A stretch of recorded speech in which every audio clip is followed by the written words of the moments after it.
This episode is brought to you by Indeed. Stop waiting around for the perfect candidate. Instead, use Indeed sponsored jobs to find the right people with the right skills fast.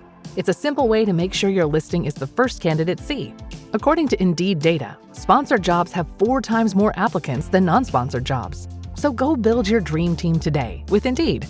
Get a $75 sponsored job credit at Indeed.com/podcast. Terms and conditions apply. K-pop Demon Hunters Haja Boys Breakfast Meal and Huntrix Meal have just dropped at McDonald's. They're calling this a battle for the fans. What do you say to that, Rumi? It's not a battle. So glad the Saja Boys could take breakfast and give our meal the rest of the day. It is an honor to share. No, it's our honor. It is our larger honor. No, really. Stop. You can really feel the respect in this battle. Pick a meal to pick a side. Ba-da-ba-ba-ba. At participating McDonald's while supplies last. Happy Monday, Stackers. We begin this Monday like we begin every Monday with our shout out to some people doing amazing work in the Middle East and around the world. Here's to our troops. On behalf of the men and women making podcast in Mom's Basement and the men and women who are hanging out with us, here's to our troops. Let's all go stack some Benjamins together now, shall we? Thanks, everybody. At some point far in the future, historians will probably ask, what was daily life like in the early 21st century? Well, one thing we know for sure. Nobody will ever point to these two clowns and say, this was how you should have been stacking Benjamins.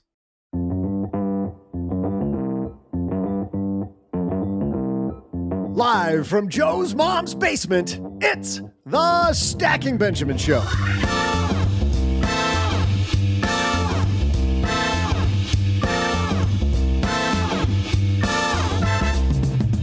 I'm Joe's mom's neighbor, Doug, and we've hoped that cooler heads would prevail, but nope. Time for us to address the elephant in the room, this stock market. How do you protect your money when good times go bad? We've got ideas, strategies, and tactics, so grab some paper. We'll also share the latest guidance on financial planning basics from OG and Anna. And of course, I'd never leave you without first bestowing upon you a sliver of my delectable homemade money-themed trivia. And now, two guys who took the dress like your parents theme a little too far. It's Joe and O-J-J-J-J-G.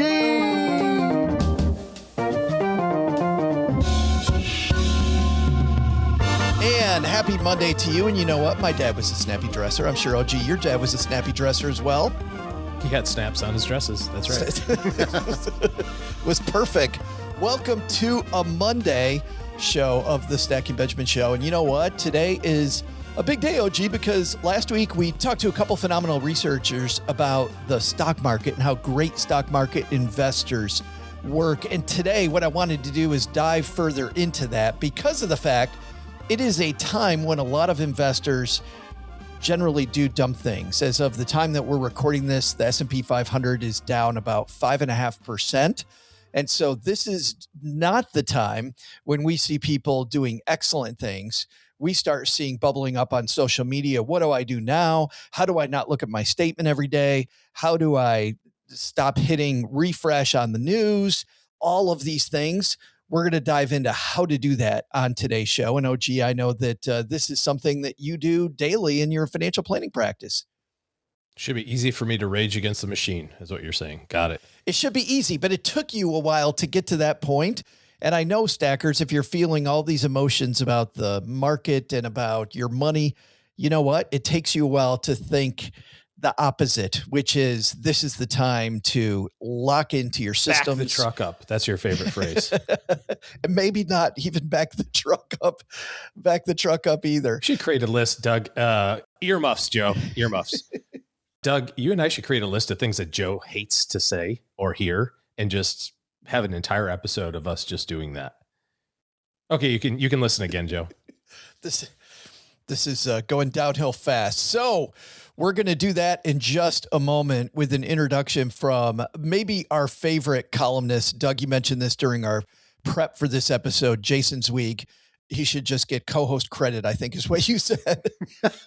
I mean, I guess when you're good, you're good. The guy produces great stuff, and we like to reference him because it's quality.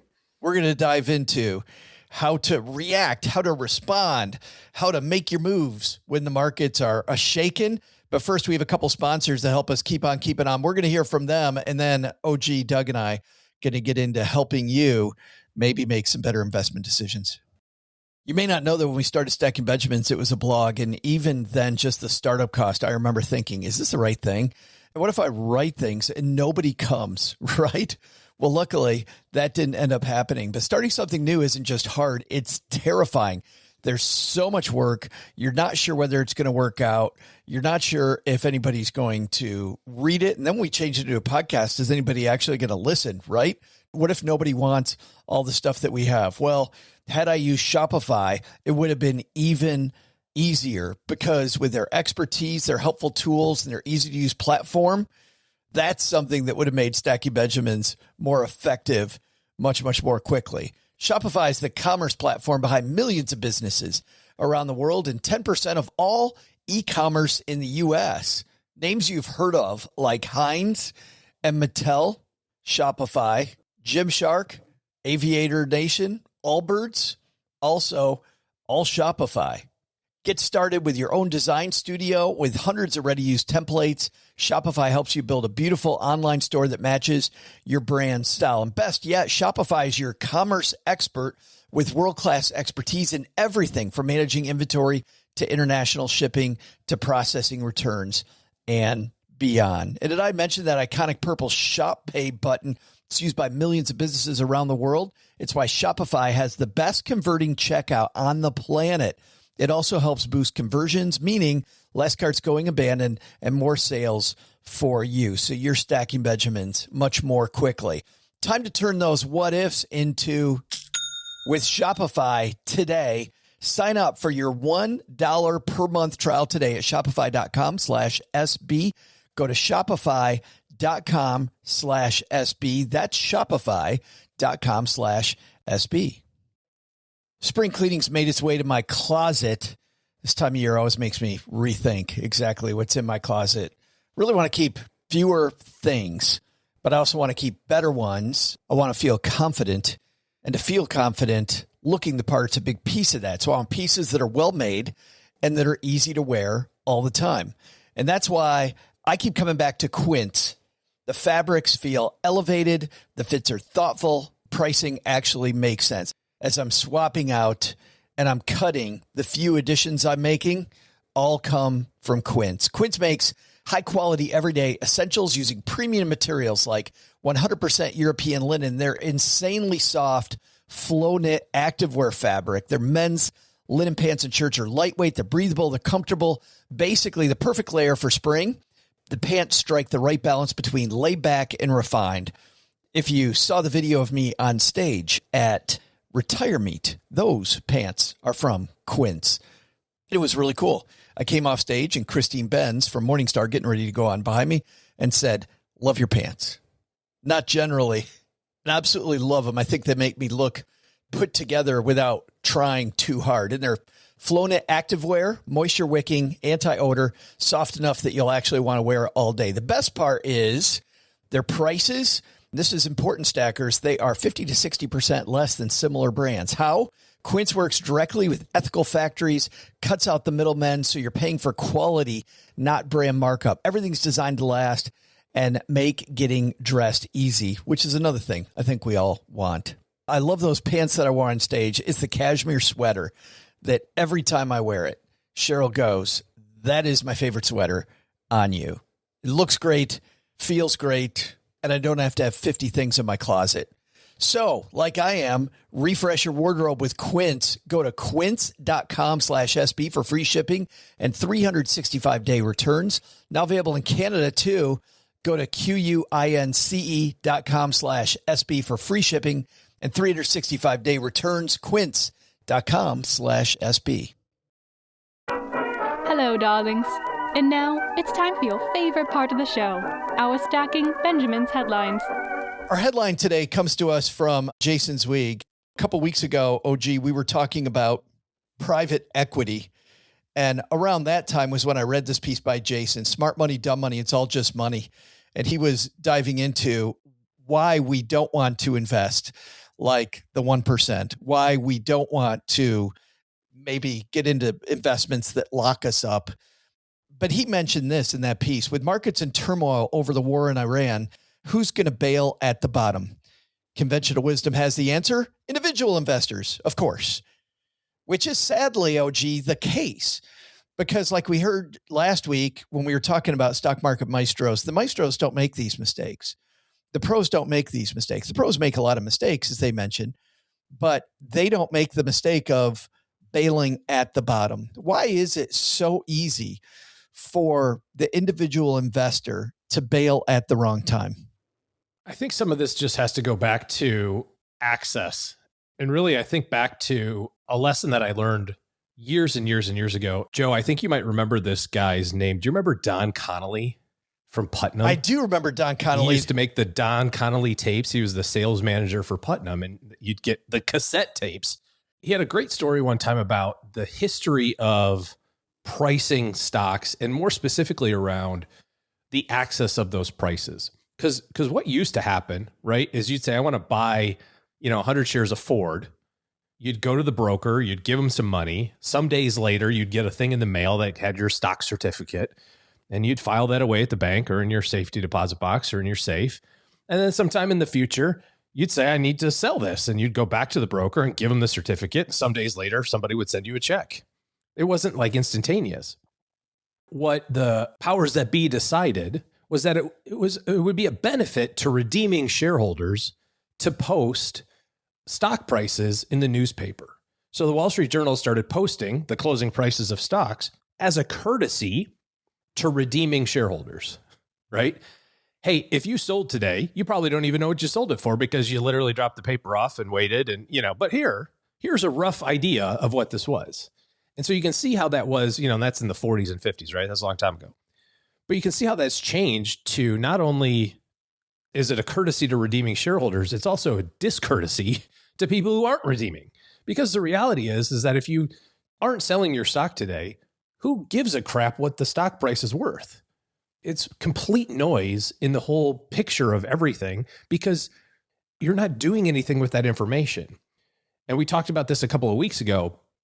When you get inundated with information, your natural instinct is, I want to do something with that information. And if you think about, put your tinfoil hat on for just a second, and you go to CNBC or Fox Business or whatever your jam is, Wall Street Journal even, and go, well, what's their purpose? Is their purpose to be helpful, educate, provide information? Hell no. Their purpose is to sell advertising. That's it.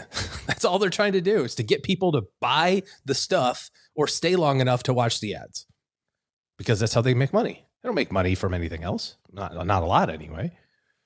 So if I'm a newscast producer for one of these channels, or I'm a newspaper person, or I'm a blogger, or I'm some sort of person that's tied into this, I want you to do something so that you're staying with this information. I don't remember who said this. It might have been Warren Buffett. Somebody said something along the lines of, if CNBC would tell you what you needed to do, the channel would run about 7 minutes a day and just go, yep, still the same thing as yesterday. Buy really good stuff, hold it forever. That's all, folks. We'll see you again tomorrow.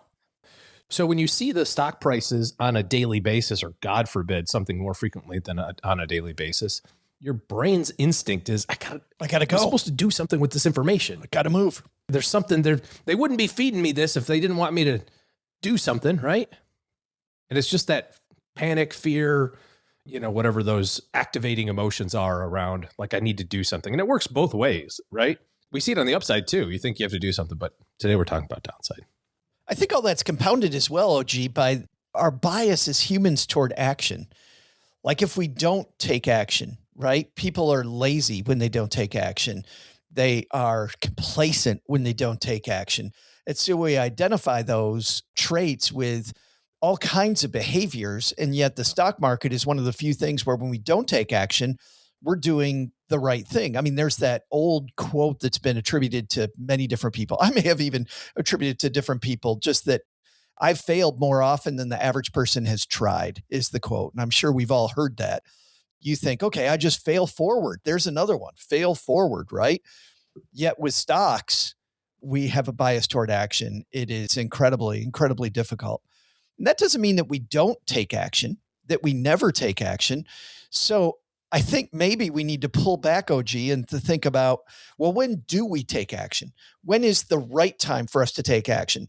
If you and I are sitting here saying now might not be the right time to take action, maybe we're saying that, maybe we're not. I'll ask you that too. How do we determine when the right time is to take action? And what's the foundation of that action that we take? I think first you want to look at what are we talking about in terms of reality? JP Morgan does a great research report on a monthly basis. They update a lot of data and a lot of slides. It's called JP Morgan's Guide to the Markets. And you can go online and you can Google this and flip through all these slides. But usually somewhere in the first 10 or 12 slides, they have a slide called that's about the average returns and intra-year declines. On this quarter or this month, it's on slide 16. And what it does is it charts out for the last basically 40 years. Here's the returns of the S&P. And as you can imagine, it's a bar chart and it's got some good years and some crappy years and lots of really good years and lots of middle years and so on and so forth. And it just goes across from 1980 till present. And then it also shows the intra-year decline. And just to kind of define what that looks like, it's basically where was the high water mark of the year? And then, we know that the stock market goes up and down, but sometimes it goes down, but it still can go down and finish up for the year, right? You could be up 10 from January through December, but in June be down 5, right? Like right now, you said the S&P is down 5.5 for the year. We could finish the year up 10. It's just right now we're down 5, right? So that's the intra-year decline. So the average intra-year decline of the S&P 500 is 14%. And so if we know that on average, an average year, you could look at your statement and be down 14%. Let's say you invest all in the S&P. That's average. And that 75% of the years you finish positive. And 99% of the 10-year times you're positive and 100% of the 20-year times you're positive. 5% shouldn't even register. It's not even a part at which we're to average yet. Does that make sense? Yeah. We're just over a third of the way down on an average year down. Yeah, because it goes up and down every day, and sometimes it goes down for consecutive days in a row. And okay, we're not even to average yet. So should we be doing something with the -5 or -10s or -15s? The answer is, yeah, maybe. Maybe it's a good time to rebalance. Maybe it's a good time to tax loss harvest. Maybe it's a good time to deploy more money. I said back up the truck, and that's your favorite phrase as it relates to investing. If you have a chance, if you're like, I'm sitting on some cash and I was thinking about investing it either on April 1st or March 30th and the market's down 5, just put the money in. It doesn't mean that it's going to not go lower from here, but it's already 5% cheaper than it was January 1st. And you thought it was a good idea on January 1st to put your money in. I'm trying to listen as a beginner to all this, OG. And I still think that a lot of this, we just need to guard against. We need to guard against any back the truck up, any I put money in at random times. I don't think about it, blah, blah, blah, blah. Like I kind of think I need to guard against all that, which is why I think maybe, and tell me if I'm wrong here, the first rule of an investment policy statement, which is what we call it in the industry. But if you're brand new to this, what an investment policy statement is a series of rules that you're creating for yourself. Rule number 1 is I'm only going to look at this 2 days a year. And I schedule those 2 days ahead of time. I schedule them at a time when I have no idea when the market's going to be up, no idea when the market's going to be down. They're arbitrary days on purpose so that I don't back the truck up, so to speak, which can be dangerous if I choose, whatever data to make that move, or I'm going to pull the money out on X days. I'm not going to make those moves. I'm going to look at it twice a year. I'm going to look at it on arbitrary days. And that is it. Those are the days when I'm going to make my moves, is only during those times. Other than those 2 days, maybe I'm completely automated, meaning I'm still investing, but my investing is automated besides those 2 days. What do you think about that for a brand new person just starting out? Because I feel like then we avoid market timing. We're beginning to get the idea of a rules-based approach versus an emotional approach. We can feel the emotion, but go, no, it's not July 18th yet, and that's the day. I don't do anything till July 18th. Like, I feel like we start to put these guardrails on ourselves to begin getting out of this emotional game that a lot of us play? There's no statistical evidence to suggest that rebalancing anything more frequently than once a year provides any additional benefit. I think you can make the case that if you were aware that the market was down 10% and you could do a tax loss swap between one, fund and another, to capitalize some of that loss, perhaps, I think you can make a case for why that would be beneficial to know or to do. But I like the idea of having prescribed dates in mind of here's when I look at it, with the asterisk of, if anything, this is kind of like my philosophy around the news. Because if you ever watch the news, there's never good stuff. The last thing is always about puppies, but everything between, the opening headline and the last thing is all garbage. Like, even if the weather's like 75 and sunny, it's a beautiful day, they're like, we haven't had rain in forever, so we're all gonna die. You're like, but it's 75. It's like, can we just have a nice day?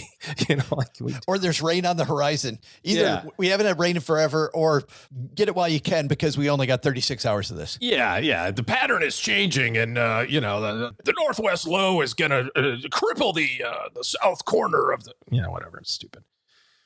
But my philosophy on the news is that, generally speaking, if anything major happens, you're gonna find out about it in other contexts.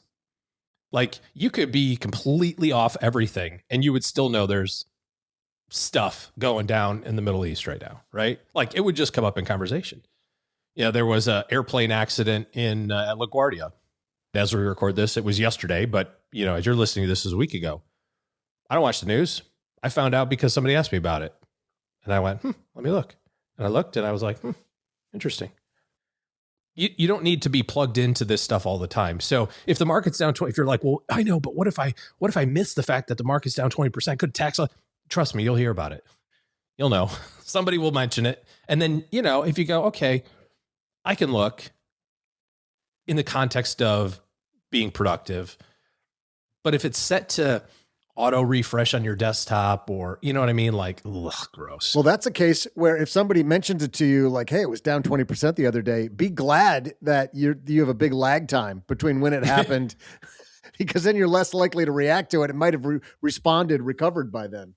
That's a good point, Doug. You're like, it's already 4 days old or 3 days old, or even 2 days old. You're like, oh, it's too late. Even though it was too late out the gate, you know what I mean? Your brain actually goes, well, I don't have, there's nothing to do here. Yeah, I mean, this is very real. This actually happened last year. If all you did was look at your statements on March 31st of 2025, April 30th of 2025, and May 31st of 2025, if that's all you knew were just those three statements and the dollar amounts of your portfolio, you'd go, looks like April was kind of a meh month. That's all you would have gotten out of that. Would have never seen the jackknife. If you paid attention to it every week, or God forbid every day, on April 7th, you were freaking out. You're like, oh my God, the economy's crashing and the tariffs are going to take all our money. And, but by the end of April, it was nothing. It was pretty much a non-event. And by May, everybody was back to even again. The thing that the Maestro said, or the Maestro researchers told us last week, Claire and Lee, was that these maestros start out with an idea, and then instead of making moves, they work on the machine, and the machine makes better moves. So I really like what you did with what I said there, OG, which was, let's say that I only look at it twice a year. Then the first thing you said was, well, there's no evidence to show that looking at it twice a year is going to give you any efficacy. Just looking at it once a year is good. So now that I've got the twice a year in my brain, well, do I make it once a year? We can tweak the machine and see if that's a better approach. And then the second thing that you said was, well, also, if we go outside of, this is what I heard, not exactly what you said, but if the market goes outside a band, there's no reason not to rebalance your portfolio. So now we put a new rule in that says, hey, I set up these triggers online that will alert me. And it's easy now to do this with AI. It's easy to do it in a lot of the brokerage account places. I set up this trigger that if it goes beyond, let's say 14%'s the number, goes beyond 15%, I will rebalance my portfolio. And we can talk about what that means for beginners here in a minute. Now I've got another rule. So instead of just rebalancing once, I'm setting up these rules that go, nope, I'm only looking at it once a year. unless it goes beyond 15% down, in which case I rebalance to my original strategy. And then the next question I ask is, what is my original strategy and what's that based on? And I, once again, write all that down. I think this might be a great place to begin an investment policy statement to get away from this. What's the market going to do tomorrow? Fed going to change things, OG? What's going to go on? What is Fed? I don't. Who is Fed? Fred? You mean Fred? Is Fred going to change things? I'm not sure. Yeah, that damn Fred. Dang Fred. It's like the Fed's version of Doug. They just call him Fred. The friendly face of a tough organization, just like us. The analogy is perfect. Pretty much. But I think that would substantially change the game, stackers, if we started off with these set rules and then worked backwards from there to what are my exceptions. Because I feel like, OG, we spend our days as individual investors making exceptions. Well, right. How many times have you heard this in online forums? This time, or in meetings, this time is different, though. This isn't like all those other times. This time is different. When then a year later, we find out, you know what? It was different, but it was exactly 100% the same thing. As I think about a lot of this stuff, I really kind of think about it from the concept of, behavior and how to put yourself in a position to make really good decisions. You've talked about it before, Joe, around health and running. It's like half the battle is like just putting your running shoes on. Like you're not committing to running. You're just like, I'll just put socks and shoes on and just see what happens after that, And I'm there with the cycling right now. Like I'm on week 5 or something. There's 15 weeks to go. And I'm like, I just have to like literally put my clothes on and just go stand in the garage. And maybe, just maybe, I will get on that damn thing and ride it for 4 hours or whatever I'm supposed to do for the day. The interesting thing around behavior and your money, and I love witnessing this in real time, and you can only do it if you keep track of stuff and you look backwards. But I would encourage, this is a great time to do this. Everybody's looking at their taxes right now. People are filing or kind of elbow deep in that. Go find your tax return. If you're old enough to do this, go find your tax return from 2010. Go find your tax return from your first job, or go on the Social Security website. You're supposed to do this anyway, ssa.gov, right? Check your earnings history, make sure it's up to date and that sort of thing. Go take a look at that and see the money that you made over your career, and just spend a few moments in that and like watching how that number changed. And some of you, you may be like, oh, those were the glory days. But probably for most of you, it's like, oh yeah, I remember that year. I remember 2003 when I made 40 grand and like I felt like king of the world. Like I had so much money, it was insane. And now you make 140,000, right? Or 240,000 or whatever the number is. And the only way to measure that stuff is by looking backward. When you do it in the context of your financial plan, it puts a real big perspective on progress. And that's really the biggest thing that you're trying to protect against when you're making decisions around your money, is interrupting this magical process of compounding. I think Warren Buffett or Charlie Munger said, that's your job, is to like not get in the way of the compounding. And if you can set up the guardrails like you're talking about, or the motivation, which is maybe what I'm leaning on right now, to say, I just have to like stay out of the way and this will work. Just don't do anything dumb. Avoid the dumb mistake of getting out or doing, stopping my contributions or whatever the case may be. And the way that you prove it to yourself rather, is to go look at your financial plan from before. Go look at your 401k balance in 2009, when you were putting in $3,200 a year and the account balance was 11,000. And you went, there's no way we'll ever get to $1 million. And now you've got $1.2 million and you're putting in 25,000 and your spouse is putting in 25,000. You're like, this is amazing progress. Don't screw it up now. You're doing great. Trick yourself. Stackers, how do you avoid making the dumb mistakes? We'd love to hear from you about doing that. What struggles have you had on your investment policy statement? We're about to do another full episode answering your questions with Anna. That's coming up in about 3 weeks. So stackingbenjamins.com/voicemail. A lot of Anna lately. Much better than us, man. Much better than us. We have Anna coming up in just a moment, but give us your take. stackingbenjamins.com/voicemail. And we'd love to feature you. And have you set up your investment policy statement? How do you avoid mistakes, or what mistakes are you struggling with that maybe our stackers can help, the hive mind can help you think about? And then also just your questions in general. We need those for an upcoming episode, stackingbenjamins.com/voicemail. Every episode at the halfway point, we have money-themed trivia so you can show your friends just how smart you are around the water cooler. And guess what? That's up right now with Mom's neighbor, Doug. Hey there, Stackers. I'm Joe's mom's neighbor, Doug, and a big happy birthday to singer-songwriter Tracy Chapman, who famously penned a song called Fast Car. I don't mean to brag, but I also have a fast car, Tracy. My El Camino goes from 0 to sexy in less than 3 seconds. Oh, what? Oh, the phrase is 0 to 60. Yeah, that takes a little bit longer. But let's speed toward today's trivia question. If you've got a fast car and you get pulled over by your local Sheriff Buford T. Justice, it's probably going to eat into your stack of Benjamins. What do you call the fee you pay to an insurance policy that probably is going to go up now that you have some traffic points on your record? I'll be right back with your answer after I go text Sergeant Simpson down at Texarkana Police Headquarters and tell him how much his service is appreciated.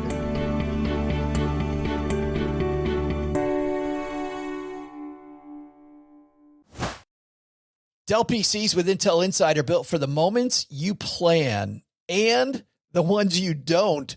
They're for those all-night study sessions, the moment you're working from a cafe and realize every outlet's taken, the times you're deep in your flow and can't be interrupted by an auto update.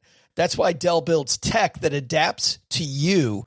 Built with long-lasting batteries so you're not scrambling for an outlet, and built-in intelligence that makes updates around your schedule, not in the middle of it. Find technology built for the way you work at Dell.com/Dell PCs. Built for you. This episode is brought to you by Progressive Insurance. Do you ever think about switching insurance companies to see if you could save some cash? Progressive makes it easy. Just drop in some details about yourself and see if you're eligible to save money when you bundle your home and auto policies. The process only takes minutes, and it could mean hundreds more in your pocket. Visit Progressive.com after this episode to see if you could save. Progressive Casualty Insurance Company and Affiliates. Potential savings will vary. Not available in all states. Tomorrow morning is knocking. Stock your fridge now. How about a creamy mocha frappuccino drink? Or a sweet vanilla? Smooth caramel maybe? Or a white chocolate mocha? Whichever you choose, delicious coffee awaits. Find Starbucks Frappuccino drinks wherever you buy your groceries.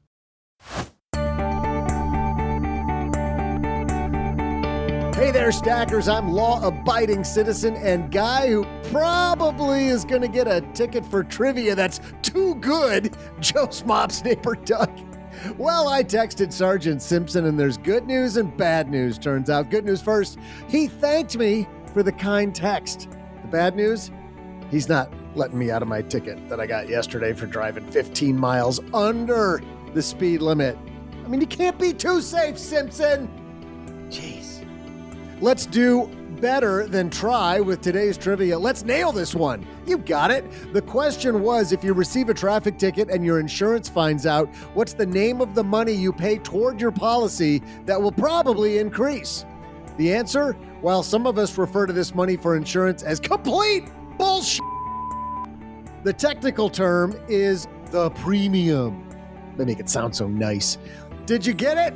Of course you did. Now you can brag to your friends around the water cooler about your trivia acumen. And now let's hand it over to Anna and OG, who are going to give you the scientific approach to figuring out how much to put into your emergency fund. You know, it seems that I only get sick on weekdays. I'm so over this. I must have a weekend immune system. You're speaking my language right now. You got the sniffles. I got the sniffles. You got the sniffles. What do you have, like a little monster running around? I have a little germ monster coming into my house every day. Slobbers on everything and gives you lots of kisses and puts her hand in her mouth and then in yours. It's so fun. Drinks my water bottle. Oh, that's it's so fun. Yeah. It's kind of like an emergency. Feels like it. That's like the vitamin C they call emergency. We are talking today about emergency funds. Not F-U-N-S, but F-U-N-D-S, funds. Our perspective on emergency funds is that the 3 to 6 month rule of thumb is stupid. very ultra stupid. And we don't believe in that. So stupid. I can't even believe that people believe in it. We do something way different. So different. It's going to blow your mind. Okay. So at the end of today, what we want to figure out is exactly how you can think through exactly how much cash reserve you need, exactly how much emergency fund you need for you based on what's going on in your life. So last week we talked about your expense number. And we said, okay, this is the number that kind of everything else works from. And the first thing that it starts with is your emergency fund. Remind us again, just expenses, we're using that plus debt, right? Mm-hmm. Yep. You're going to look at that living expense number on a monthly basis, plus the debt payments you have. Okay. So let's just use me as an example because this will just be easy to kind of walk through the math. So $8,000 a month of living expenses. I got $3,000 a month of debt expenses. So step one is I got $11K that I have to send out. So now we have a 4-step framework of how to go through exactly how much you need. Let's just work through it. We'll use me as an example. So I've got $11K. What's the first thing that we're doing? So first thing is the baseline. Okay. If you answer all the following questions and you're in really great shape, you should never have less than 3x expenses. Obviously, if you have to tap into it, then it's going to go down, but that's where we're going to start. All right. So we're starting with 3x. So for me, that's 33K. And now let's work through the questions. First question is as it relates to income concentration. So step one is how much income sources do you have? Yeah. And the big ones are 2-income household. Yeah. So if you have single income household. 2 people working, or if one person has multiple jobs. So we have 3 different components here: dual income, both, or 2 jobs. Basically, it's okay if one person's working 2 jobs, but basically dual income, and either one of those jobs covers the living expense. We're going to add 0 to our 3 numbers. So we're starting with 3 baseline. We're going to add 0. If both people are working, or we have 2 jobs and both incomes are required, we want to add 1. And if one person is working, obviously then one person's job is required, so we want to add 2. So the most points you can get in section 1 is 2, 1, or 0, and you're adding that to the 3. So in my case, I'm single income. I've multiple jobs, but only one income. We could talk about the glorious pay that is podcasting later, Anna. But in my case, single income, I would add 2. So I'm at 5 now. So 3 plus 2 is 5, right? Mm-hmm. Okay, what's the second one? Next step, how predictable is your income? How stable is it? Do you know that your next paycheck is definitely coming? Okay. What are the categories, or what are the 3 questions for income stability? Number 1, how stable is your income? Do you know you're going to get your next paycheck? You know that you're going to be employed. You are going to add 0 to that number you previously had. If you have a little bit of variability, so you have a bonus that's kind of unknown, you may have a little bit of variable compensation that comes through, but for the most part, like you have a base that you can rely on and pay your expenses for the most part, then just add 1. Okay. Then if you have very variable income, you are a business owner, or you're very comp-based, performance-based, sales jobs, something like that, or you rely on a lot of equity income to come in, then I would add 2. Okay. So we've got income stability, income concentration. So 0, 1, or 2. I was a 2 single income. On income stability, I'm a business owner, so I would add 2 again. So I got 2 and 4. So now I'm at 4. Third area is reemployment risk. You're highly reemployable. You're a nurse. You're going to find work. That's 0. You have specialized jobs, but it's somewhat portable. That would be 1. And if it's highly specialized, or you're very niche based, or you're an entrepreneur or something like that, that would be 2. So 0, 1, or 2 in reemployment risk. I'm an entrepreneur. I'm going to give myself 2 for that. So I've maxed out. I'm winning. I max out everything. 2, 4, 6. And the last area is subject to interpretation, I think, a little bit, right? Around expense flexibility. What's your vibe on OG having expense flexibility? Yeah, I think we all need to be really honest with ourselves when we answer this question. If you look at your expenses and you can say, yes, I can peel back a lot of these expenses and I am just spending a lot of money on fun, things that I don't necessarily need. Travel, yeah, like expensive, fun little gifts or wine, watches, whatever. All the things that I spend money on. Exactly. Then you can add 0 to this. If it's super flexible, 0, somewhat flexible, 1, highly fixed income or highly fixed expense lifestyle. So debt payments, tuition, most of my expenses are food, insurance, whatever the case may be, then I'm going to add 2. So 4 categories. The most I can get is 2 in each category. So 2, 4, 6. I'd say that we're a 0 here. We have a lot of flexible spending. We have some fixed spending, but a lot of flexible spending. So I'm gonna give myself a 0 there. So I got 2, 4, 6. The baseline is 3. So 3 plus 6 is 9. So I need 9x my salary in emergency fund based on this risk-based emergency fund framework. So very easy for somebody to sit down and figure this out, right? Yeah, just answer a couple of questions. It'll take you 5 minutes. All right, so let's just wrap it up real quick, work through this one more time. Income concentration. So this is basically dual income, single income household. Income stability. Is your comp salary-based, base income, or do you get a bunch of variable compensation and kind of that scale? So you got to decide on that. Step 3 is how reemployable are you? So if you lose your job, are you going to find one right away, or is it really specialized, going to take you a little bit, small, medium, large there, if you want to think of it that way. And then the last one is on expense flexibility. How flexible are the expenses that you are counting in that, in my case, 11K?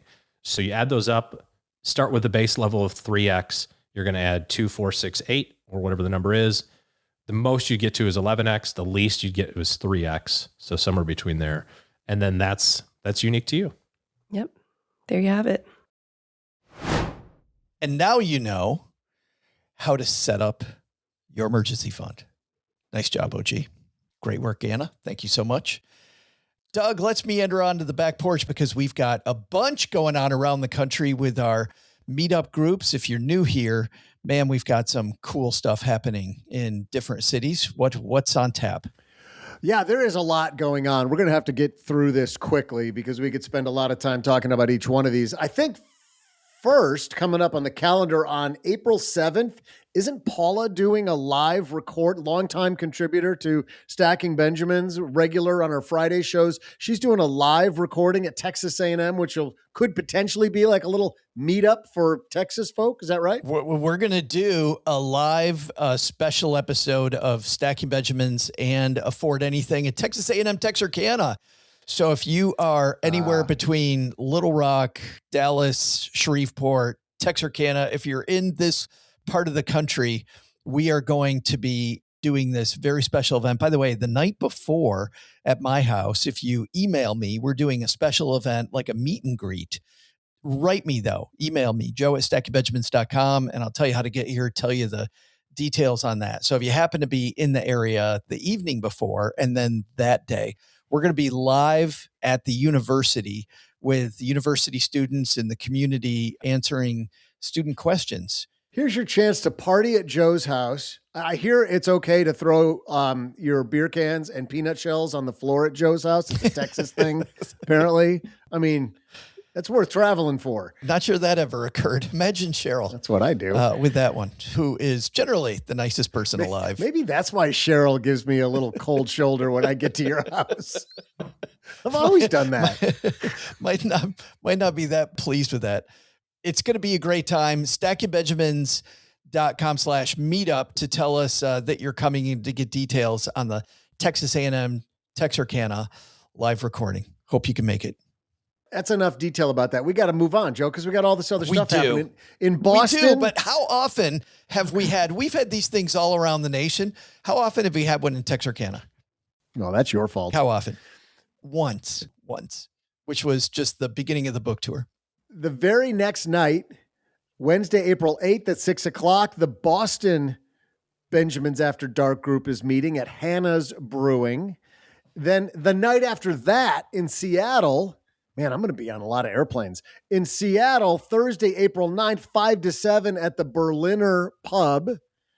And then at the end of the month, April 22nd, Southern Minnesota. Mankato. Minnesota is having their meetup 6:30 to 8 o'clock at their usual joint, which is the Maverick Innovation Gateway.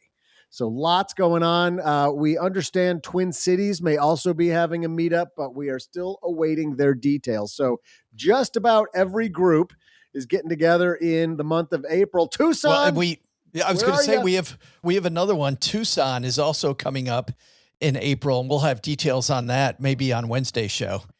Pretty exciting. StackingBenjamins.com/meetup, or if you just want to join the group, StackingBenjamins.com/bad. Benjamin's After Dark gets you there.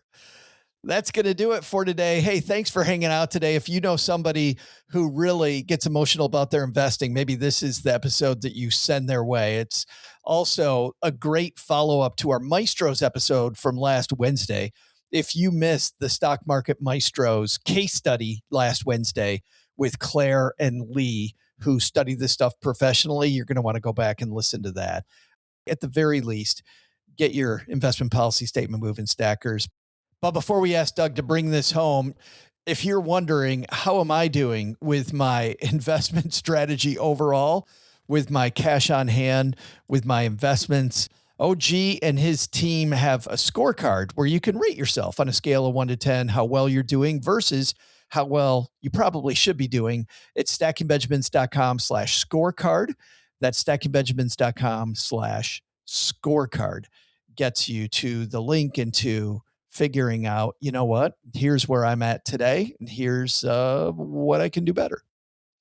Doug, you've got it from here, my friend. What should we have learned on today's show? Well, Joe, first, take some advice from today's headline. The smart money? That could be you. You're smart if you ignore the noise, focus on your end game, and work from a written strategy. Second, when you're figuring out how much to put in your emergency fund, begin by thinking about the risks you're taking in life. More risks, more cash. But the big lesson?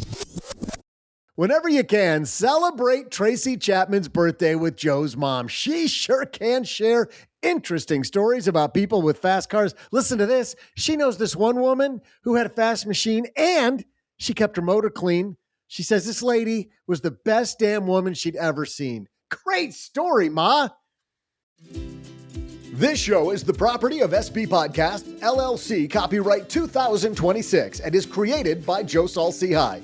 You'll find out about our awesome team at stackingbenjamins.com, along with the show notes and how you can find us on YouTube and all the usual social media spots. Come say hello. And oh yeah, before I go, not only should you not take advice from these nerds, don't take advice from people you don't know. This show is for entertainment purposes only. Before making any financial decisions, speak with a real financial advisor.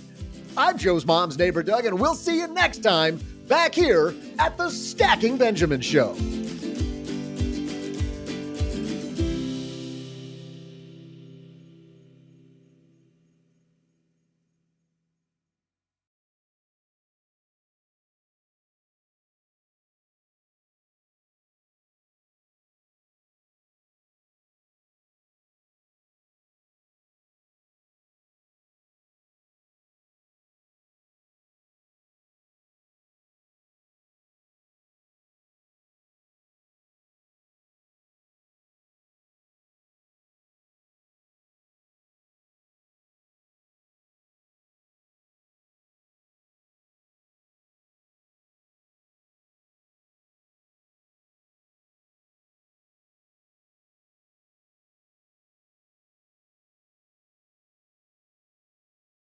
Oh, gee, I was telling Cheryl the inspiring story of you signing up for an event. And what I love about anytime that people are trying to get in shape, people, let's be honest, me, whenever I'm trying to get in shape, I go sign up for the event first. Just sign up for the event because it gives me a direction, make sure that I'm on the straight and narrow. But our stackers might not know that you have committed to an event, which we call suicide here on the show. You don't know it yet. It's performative torture. Right. You're going to be bicycling in the mountains Yeah, it's a bike ride called the Triple Bypass, and it goes from just outside Denver to basically Beaver Creek, Avon area in the summertime. It's super popular, so if anybody's a cyclist, they probably already know it. In fact, I got the side eye because they send you a free shirt. They're like, here, wear this shirt. So I was, I'm wearing my cool shirt, and somebody came up to me. They're like, "Whoa, man, how was Triple Bypass?" I'm like, "Well, I'll let you know in a couple months." He's like, "Oh, I haven't done it yet." And he like pedals away. I'm like, "Oh, sorry." Hold on. Apparently, I'm not supposed to wear the shirt until actually I've done it. Maybe. I don't know. Oh, I mean, I can get a free t-shirt just by signing up, and then I don't have to do the ride. Well, it's included, and This is a great hack. Cycling shirt, so it would look a little weird walking around your neighborhood in that tighty. That little bit of belly hanging out underneath. Although it does have little pockets in the back, so you could have like snacks and stuff. Put my Snickers back there. Yeah, you're like people wear these to ride bikes for 50 miles, right? But water bottles, you're like, oh no, I got like Doritos and That's Snickers. where I keep my sugar cookies. everybody else has their energy chews. He's pulling out his Fritos. Got like a little flask, This is great for hunting. What are you guys talking about? It's fantastic. One thing we were talking about, in town we have this half marathon, Run the Line. And one thing our announcer and I, because I play the music and take care of the agenda for the day and make sure that like the sponsors get mentions and blah, blah, blah. So I found myself standing next to him a lot. The unforced error, you want to make sure you don't make. I don't know, Doug, about wearing the shirt before you've done the event. I don't know there. But the number one thing you do not wear the shirt to the event. Yeah. That's a rookie move. Oh, okay. You see people show up and you're like, oh, it's your first time doing this type of thing. What if I got like shirts from a couple years ago? That's cool. That's retro. Yeah, I don't know. That's changing because But also I didn't do it a couple years ago. So is that like fraud? Well, I don't know, man. That's what eBay is for. I don't know about that. I don't know how people feel about that. I like just be like, you've got the shirt from 2020 and you can't make it up the first hill. Like, what's wrong with you, bro? If you want to do like a retro thing, do a different ride, that you have, like your kids walk around the block. Mm-hmm. Yeah, I'm gonna make my own. There's companies that you can make your own shirts. It's gonna be fun. I got a couple of friends that are doing it with me. I've talked to a couple of people who have done it, and it's not a race. So it's not about like trying to finish, although obviously somebody's going to finish first. It ain't going to be me. It is about trying to finish, but not first. Yeah. But it's finishing. And so all the training, got a great coach who is putting me through the paces, as they say. And the reason we thought about this, OG, was I was in Northwest Arkansas this weekend. I just love that area so much. Back at Crystal Bridges, we went to a fantastic speakeasy, by the way. But you're up there and there's the Ozarks, and I'm thinking around OG, he doesn't even have the Ozarks, and you're about to do the Rockies. Like, how are you getting any hill work for what's ultimately going to be the biggest hill you've ever pedaled up? Really not. There is some evidence to suggest that heat adaptation is similar to altitude. So that will have some help, maybe a little bit. But no, I've got a couple of trips planned out west to go get a few miles going a few reps just to see what that's like. Yeah. Good. That's cool. Go schedule the thing, Stackers. I think, Doug, go schedule it. I see on your calendar here, it just says another dozen donuts. Well, that's because there's room in the back of my new shirt for the dozen donuts.